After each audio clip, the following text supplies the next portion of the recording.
Welcome to Bansal Classes Magam. Dear students, in this video we are going to discuss about the JEE Mains 2025.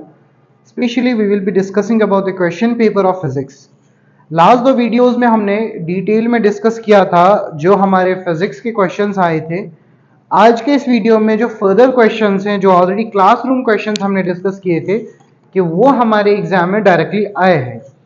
So if we will start with this video like with this first very question, the very first question is from atoms and nuclei.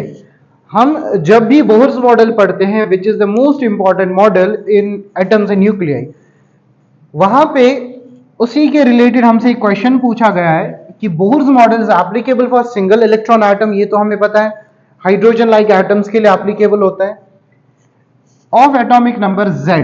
अब हमसे पूछ रहा है कि what is the dependency of rotation of electron in the nth principal quantum number. हमें पता है dear students जो फ्रीक्वेंसी होती है we can write it v divided by 2 pi r।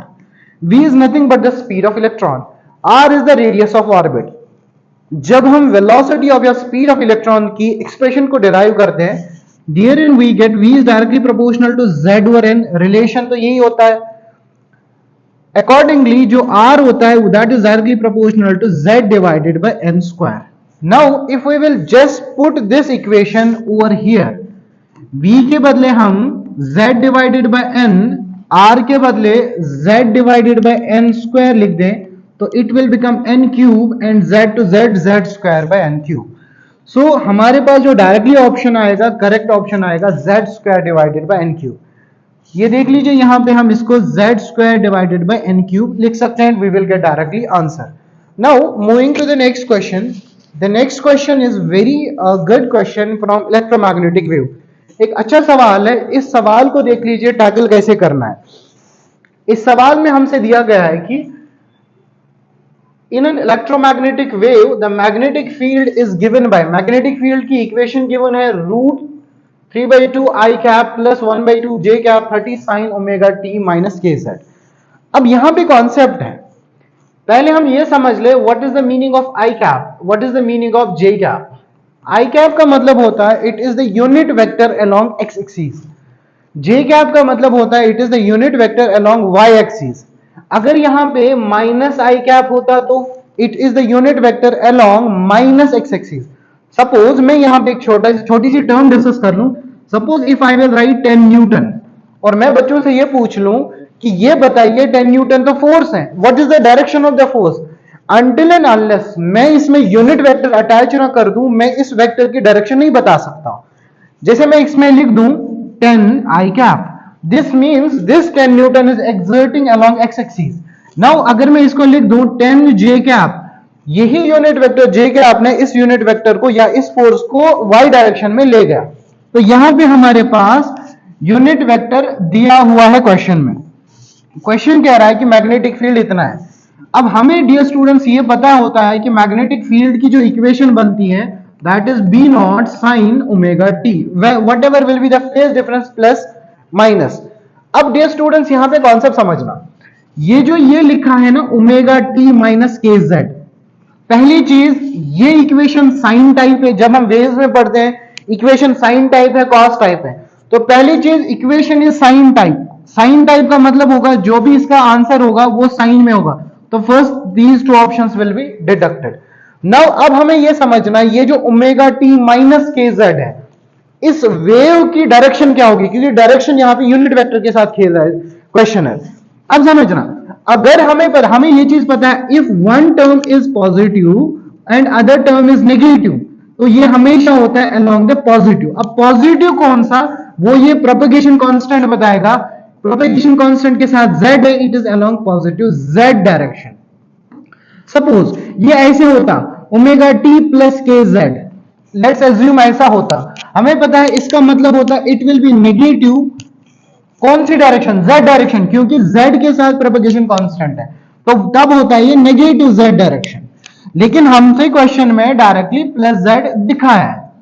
अब इसका मतलब हमें यह चीज पता लग गई कि जो direction of the propagation of wave है that is about positive z direction. तो हमें यह चीज भी पता होती है जो E क्रॉस B होता है that is actually nothing but the direction of propagation. जो डायरेक्शन ऑफ प्रोपेगेशन है हमें निकालनी, यहां पे मैग्नेटिक फील्ड की टर्म है और हमें कॉरेस्पॉन्डिंग इलेक्ट्रिक फील्ड निकालना है। तो हमें पता है ई नॉट होता है actually B not multiplied by C. पहले हम इस कॉन्सेप्ट वैल्यू को निकालते हैं कि इन दोनों में से वैल्यू कौन सी है। तो बी नॉट की वैल्यू कितनी है 30, सी की वैल्यू आपको पता है 30 into 3 into 10 to the power 8, so it will become 9 into 10 to the power 9। देखिए डियर स्टूडेंट्स, यहां तक तो हमें पता लग गया साइन टाइप है, दोनों पॉजिटिव डायरेक्शन से, इन दोनों में ऑप्शन है। बट हमें ये चीज पता है कि जो direction of propagation of wave है that is along the positive Z direction. So this being along the positive Z direction, हम अपना थंब रूल इस्तेमाल करेंगे। We know how the wave should propagate in order to get the direction in Z direction. तो अगर हम देखेंगे E cross B ऐसा होना चाहिए कि ये पॉजिटिव Z हो जाए। हमें पता है this is I, this is J, this is minus I and this is Z। तो it should be I cross J, it should be along the Z direction. अगर हम ऐसे लिख दें J cross I, so it will be minus Z, so it should be like this way. So for this the most appropriate option is this one. ये positive में था, ये minus में हो जाएगा in order to get the direction. Simple rule था, हमें thumb rule इस्तेमाल करना था, लॉजिक ये लगाना था। Now moving to this question is from the NLM. Basic question है, सिंपल क्वेश्चन है, समझना। क्वेश्चन कह रहा है कि अब बलून सिस्टम, हमने क्या किया है, एक बलून लेना है, let's assume this is the balloon, और इस बलून में क्या है कि इस बलून का मास है m and this is moving up with the acceleration a। जब इसका मास m है, it's moving with the acceleration a। अब आपसे ये पूछ रहा है क्वेश्चन कि मैं इस बलून में से कितना मास एक्सट्रैक्ट कर लूं सो दैट कि ये किस एक्सेलरेशन से जाए, 3a से। Fine. So if we want this balloon to get upside with the acceleration 3a, बड़ा ही सिंपल है। यहां पे एक चीज समझना, if the balloon is going up with the acceleration a, तो ऊपर जो फोर्स लग रहा है दैट इज ma, नीचे जो फोर्स लग रहा है दैट इज mg। फाइन। तो हमें पता है F, जो न्यूटन सेकंड लॉ है, that is actually F net equals to ma। तो F नेट कौन सा लग रहा है, F माइनस mg, क्योंकि अपवर्ड जा रहा है, इक्वल्स टू ma। फाइन। अब ये क्वेश्चन कह रहा है कि मैं इस बलून में से कितना मास निकाल दूं सो दैट ये 3a एक्सेलरेशन से ऊपर जाए। तो मैं इसमें से कितना मास निकालूंगा, let x is the mass removed. अब इक्वेशन क्या बनेगी, मैं ऐसा लिख सकता हूं F minus m minus x into g, क्योंकि मैं मास को रिमूव कर रहा हूं ना, let x is the mass removed, जो मुझे निकालना है m minus x into g. अब क्वेश्चन कह रहा है उस टाइम पे कितनी एक्सेलरेशन से जाना चाहिए, 3 एक्सेलरेशन 3a से। तो मैं लिखूंगा m के बदले m माइनस x, क्योंकि नया मास m माइनस x होगा, क्योंकि मैंने x मास निकाला हुआ है, into 3a। This is the 3a। Now समझना, दिस इज f माइनस, इसको सॉल्व करेंगे, plus f minus mg plus xg equals to 3ma minus 3ax। We will get over here 3ax। अब जो f माइनस mg है, ये f minus mg क्या है, ये यहां पे 3ax है। इस इक्वेशन को मैं यहां पे लिखता हूं 3ma माइनस 3ax। जो f माइनस mg है वो किसके बराबर है, ma के बराबर, plus xg। So we will get equal to 3ma minus 3ax। ma को इधर भेज दो, इसको इधर भेज दो, तो ये क्या बन जाएगा, 3ax plus xg equal to 2ma। हमें x निकालना है, x को कॉमन ले लीजिए, 3a plus g equals to 2ma। ठीक है, तो we will get x equals to 2ma divided by 3a plus g। Now we will see which of the option, तो पहला ही ऑप्शन है 2ma 3a प्लस g। तो मुझे इतना mass निकालना है so that this balloon will go up with acceleration 3a।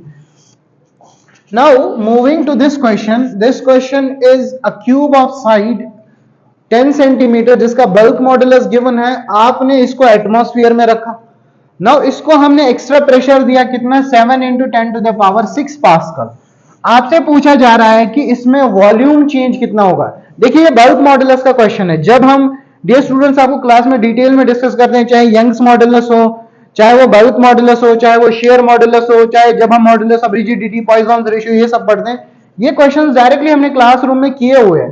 Question कह रहा है कि हमसे बल्क मॉडुलस गिवन है K, that is 1.4 times 10 to the power 11। हमसे क्या पूछा जा रहा है? The magnitude of change in volume. Fine, हमें पता है बल्क मॉडुलस होता है change in pressure divided by volumetric strain. अब हमसे क्या पूछ रहा है कि change in volume, volume change पूछ रहा है डीवी।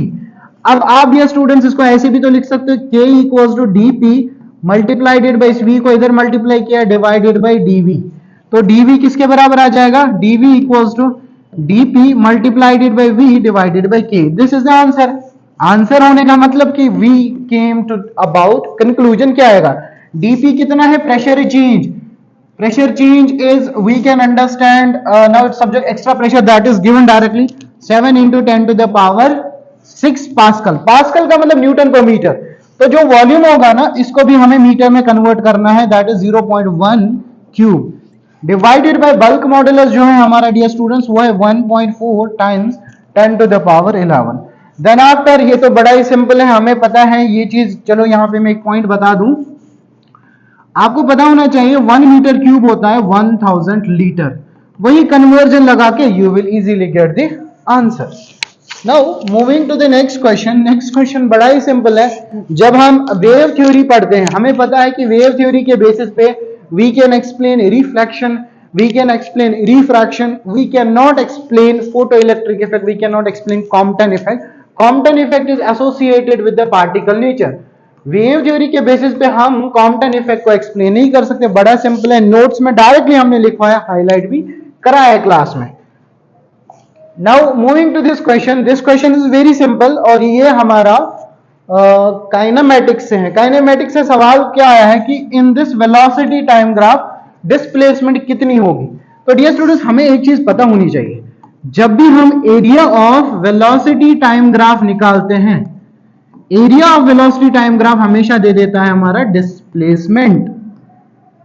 अगर वेलोसिटी टाइम ग्राफ का स्लोप निकालो तो उससे मिल जाएगा एक्सेलरेशन। हमसे क्या पूछा है? Displacement of particle from 0 second to 4 second. अच्छा, यहां तक ही पूछा है। तो देखिए ये ट्रेपीजियम बना, इसका एरिया निकालिए। पहले का निकालेंगे 1/2, ट्राइंगल में ब्रेक कर दीजिए 10, half base into height plus यहां से यहां तक तो 2 होता है, और हाइट कितनी इसकी 10।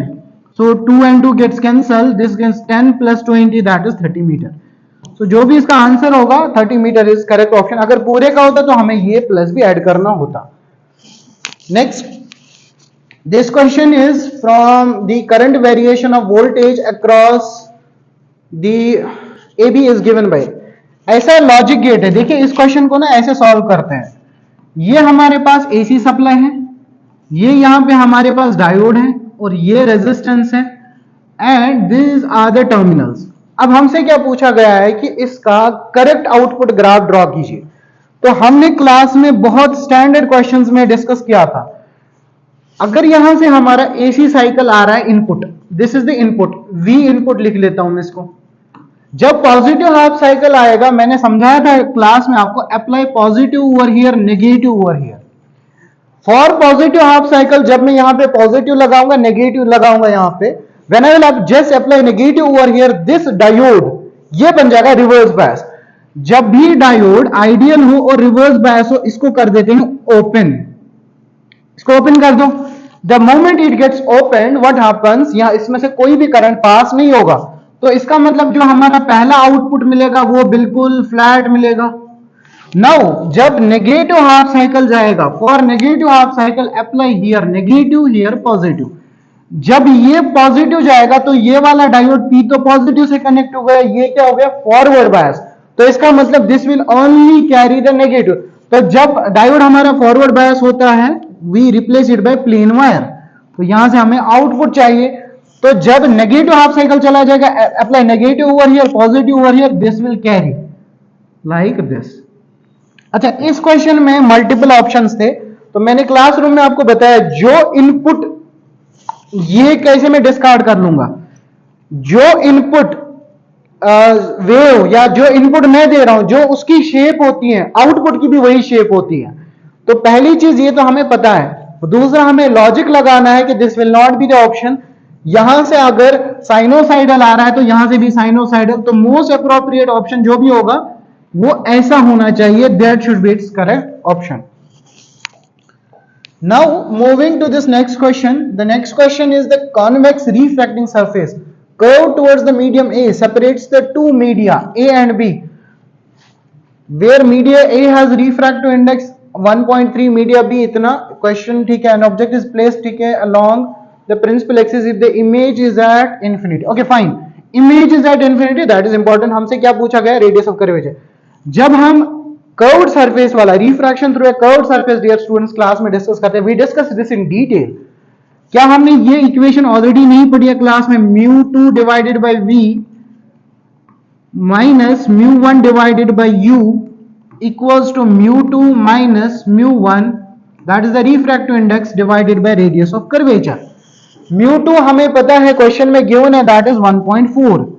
इमेज कहां पे बनी है, इन्फिनिटी, इसलिए मैंने इसको अंडरलाइन किया था, इन्फिनिटी माइनस म्यू वन कितना है 1.3 डिवाइडेड बाय ऑब्जेक्ट डिस्टेंस कितनी गिवन है क्वेश्चन में, an object is placed at 26 centimetre. तो हमें पता है by using the sign convention, इस साइड आ जाएगा तो नेगेटिव आ जाएगा।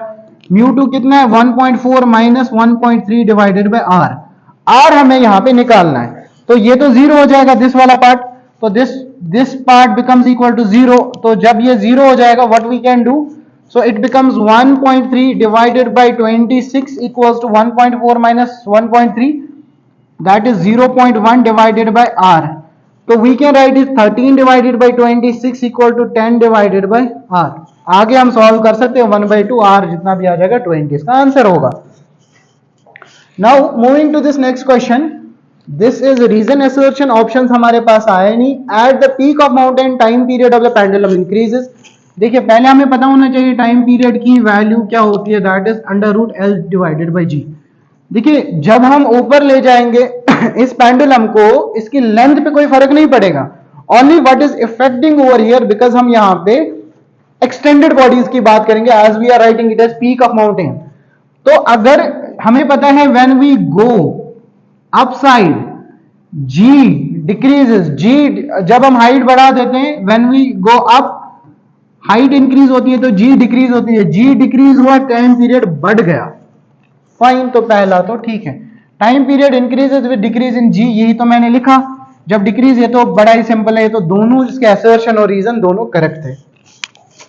Now moving to this question, just ये वाला क्वेश्चन बड़ा ही सिंपल है, लॉजिक गेट्स का क्वेश्चन है कि the given logic gate represents, इस लॉजिक गेट को समझना, ये लॉजिक गेट क्या है हमारे पास, ये आउटपुट कौन सा देगा, that is to be understood from the options.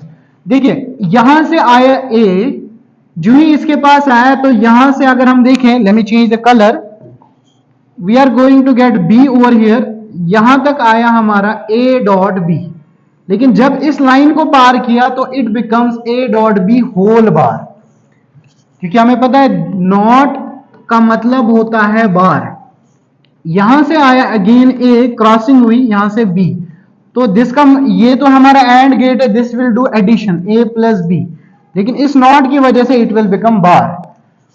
तो यहां पे हम देखेंगे, यहां पे आ रहा है A dot B bar, A plus B का whole bar.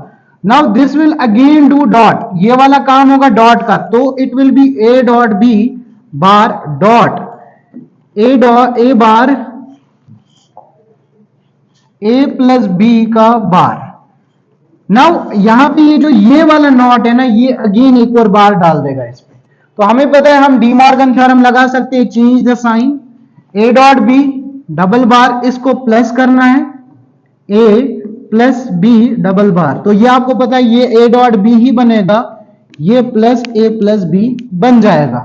Once you will solve, take A as common, you will get the answer accordingly. अगर मैं ए को यहां से कॉमन निकालूं, so I will get B plus 1 plus B, B plus 1 तो 1 होता है, तो we will get A plus B.